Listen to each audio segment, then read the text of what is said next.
Record গড়া ম্যাচে হেসে খেলে জিতল পাকিস্তান। রাওয়ালপিন্ডিতে রেকর্ড গড়া ম্যাচে পাকিস্তানের কাছে পাত্তাই পেল না নিউজিল্যান্ড। ৫ ম্যাচ টি-20 সিরিজের দ্বিতীয় ম্যাচে কিউদের ৭ উইকেটে হারিয়েছে মেন ইন গ্রিনরা।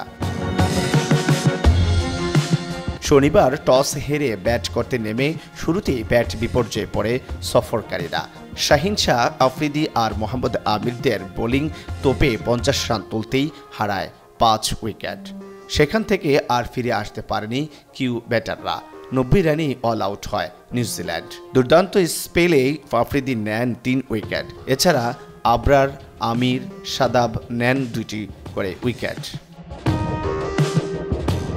রান তাড়ায় পাকিস্তানের নায়ক মোহাম্মদ রিজওয়ান ৩ নম্বরে নেমে অপরাজিত থাকেন ৩৪ বলে ৪৫ রানে। প্রথমবারের মতো আন্তর্জাতিক ক্রিকেটে ব্যাট করতে নামা ইরফান খান অপরাজিত থাকেন ১৮ বলে ১৮ রানে।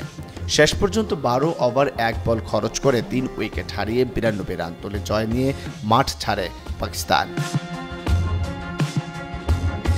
টি-20তে পাকিস্তান নিউজিল্যান্ড ম্যাচে এটাই সর্বনিম্ন রানের রেকর্ড।